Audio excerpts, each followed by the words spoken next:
दोस्तों, आज की कहानी है नन्नन जी। आपने तो अपने भाई भाभी को ही नौकर समझ लिया। दोस्तों, कहानी शुरू करने से पहले अगर आपने चैनल को सब्सक्राइब नहीं किया हो तो कर लीजिए ताकि आपके पास पहुंच सके हर नया वीडियो। राजू, ये लो लिस्ट और फटाफट बाजार जाकर सारा सामान ले आओ और दुकानदार से एक एक चीज का हिसाब कायदे से लिखवा लेना, क्योंकि वापस आकर तुमको मुझे सारे सामान का हिसाब देना। क्योंकि तुम ये भी अच्छी तरह से जानते हो कि मुझको एक भी पैसे का हेर फेर बिल्कुल भी पसंद नहीं। करुणा ये सब कुछ एक ही रो में बोलती चली गई। उसने ये भी सोचने की जहमत नहीं उठाई कि वहीं पर राजू की नवविवाहिता पत्नी बीना भी बैठी हुई है। लेकिन राजू को आज पहली बार बड़ी बहन का इस तरह से हिदायत देना बिल्कुल भी अच्छा नहीं लगा। क्या सोचेगी आखिर बीना की, क्या मैं पैसे का कोई हेर करता हूँ? इतना सोचते ही राजू की आंखों में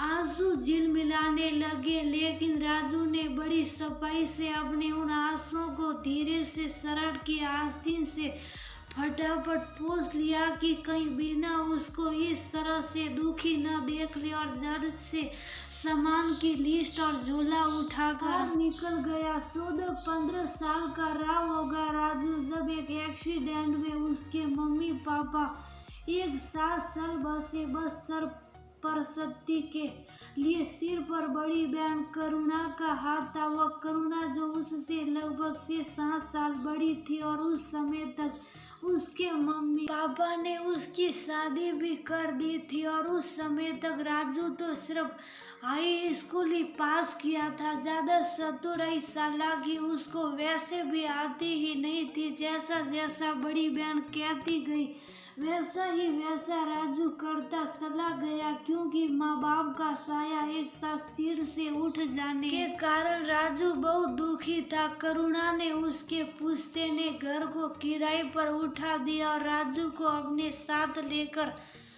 अपने शहर में चली गई। घर का किराया भी वह अपने ही हाथों में रखने लगी।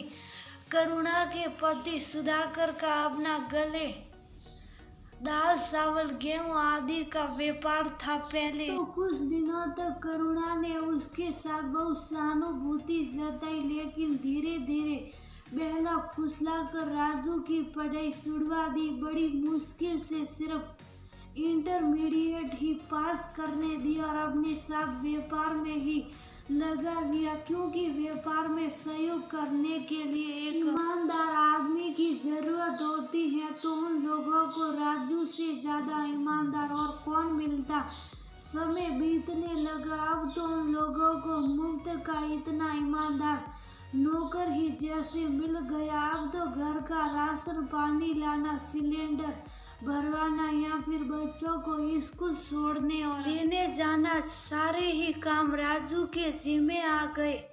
और साथ ही साथ दुकान पर भी पूरी मुस्तैदी के साथ ड्यूटी करना। लेकिन राजू जब भी घर से रुपए लेकर सामान लेने के लिए जाता, करुणा रुपए पैसों के लेन देन के बारे में हिदायत जरूर दे देती कि कहीं राजू कुछ रुपए चुरा ना ले। राजू वैसे तो मस्त मौला, उसको कोई खास फर्क नहीं पड़ता था, लेकिन कभी कभी खुद को अपमानित भी महसूस करता। घर में रूखा सूखा जो भी खाना मिलता शुभ साफ बिना कोई शिकायत के शुभ साफ खा लेता, और दीदी जीजा को अपने भगवान मानता कि अगर जीजा हमको आरसे ना देते तो आखिर हमारा क्या होता, क्योंकि चतुर चालाक तो वह बिल्कुल था ही नहीं। मैं सोच रही हूँ ना कि राजू की शादी कर देती हूँ। एक दिन करुणा ने सुधाकर के आगे प्रस्ताव रखा।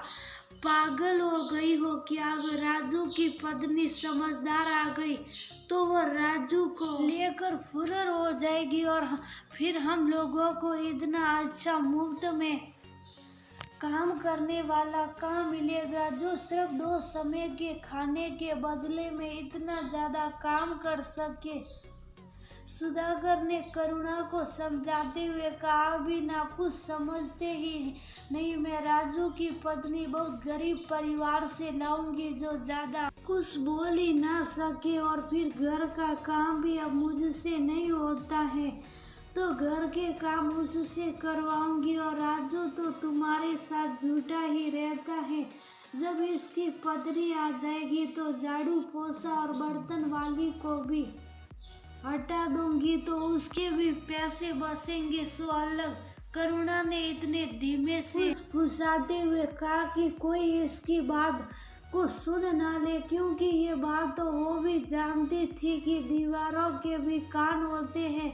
खैर, करुणा ने एक गरीब परिवार की सीधी सादी लड़की बीना को देखकर राजू की शादी कर दी। राजू की तो जैसे खुशी का कोई ठिकाना ही नहीं था, क्योंकि बीना उससे बहुत ज्यादा प्यार करती थी। जिस राजू को ठंडा और वसा खुसा खाना मिलता था, उसको ताजा और गरम खाना मिलने लगा। जहाँ राजू ठंडी और बासी थर्मस में रखी चाय पीता था, वही अब उसको गर्मा गर्म ताजी चाय मिलने लगी। जहाँ वह अक्सर मेले कुचेले कपड़े पहने रहता था, वही अब साफ सुथरे कपड़े पहने नजर आने लगा। राजू यही सोचता कि चलो, मम्मी पापा के जाने के बाद कोई तो मुझको प्यार करने वाला आ गया, लेकिन ये सब करुणा को फूटी आंख न सुहाता और वह बीना के ऊपर गुस्सा उड़ती।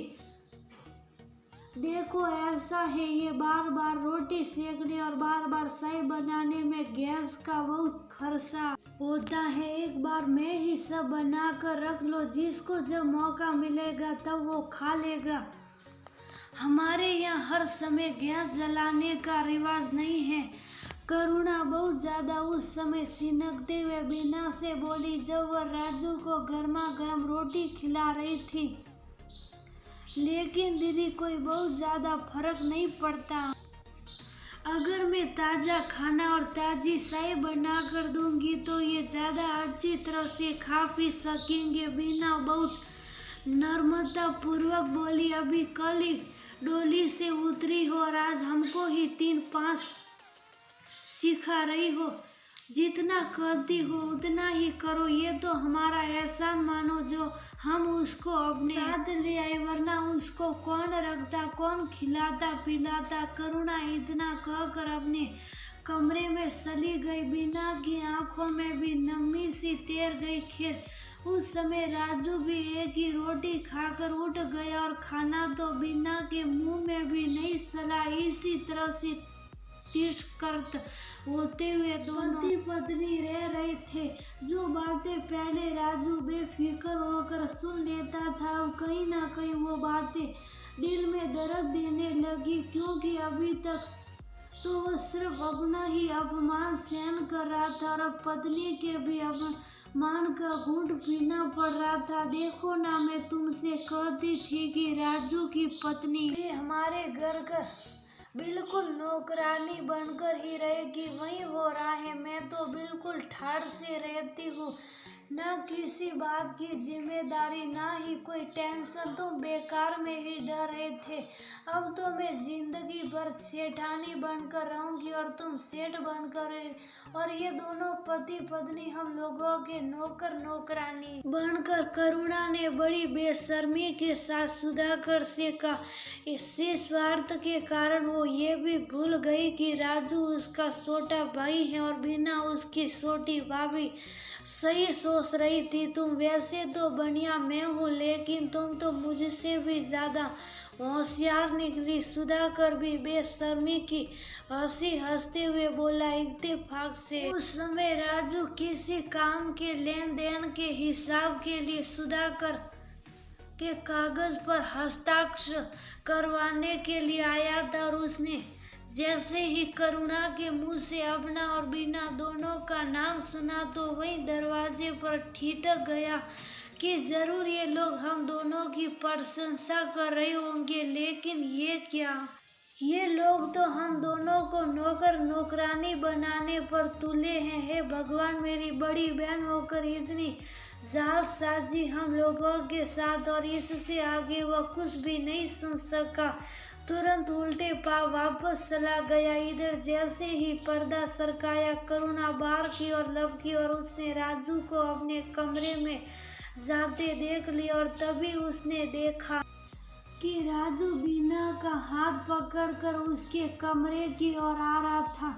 और जैसे ही उसको करुणा दिखाई पड़ी, वैसे ही बोला, दीदी, मैं तो अज्ञानतावश आपका नौकर बन चुका था, लेकिन अब मेरी पत्नी आपके घर की नौकरानी नहीं बनेगी। आज और अभी हम दोनों इस घर को हमेशा हमेशा के लिए छोड़कर जा रहे हैं, क्योंकि अब हम दोनों को आप दोनों का कोई भी ऐसा नहीं चाहिए। मैं नहीं चाहता कि कल को हमारे बच्चे भी इस घर में तिरस्कृत भरी जिंदगी सही। वैसे तो शायद मैं कुछ भी नहीं सोचना चाहता था, लेकिन आज आपकी हर बात को याद करके मुझको महसूस हो रहा है कि आपने हमेशा हमारे साथ नौकरों के जैसे व्यवहार किया। दीदी, बड़ी बहन तो माँ के समान होती है। आपने कैसे अपने छोटे भाई के साथ अनर्थ किया। आप इस स्वार्थ में इतना गिर गए कि अपने भाई और भाभी को ही नौकरानी बनाने की सोच डाला।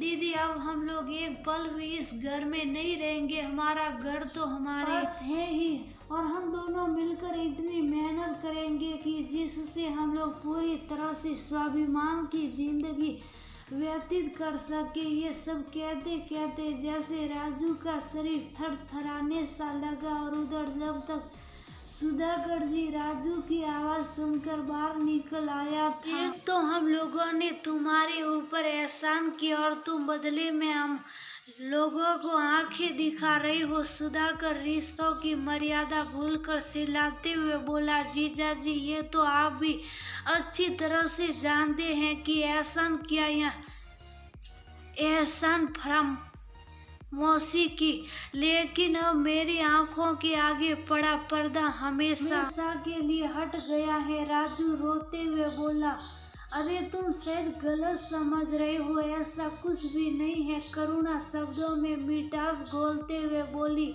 नहीं दीदी, मैं सब समझ गया। राजू बीना का हाथ पकड़कर घर के बाहर निकल गया। करुणा और सुधाकर उन दोनों को जाते हुए शुभ साफ देखते रहे, क्योंकि अब पछताए होत का। जब सीढ़ियां सूंघ गई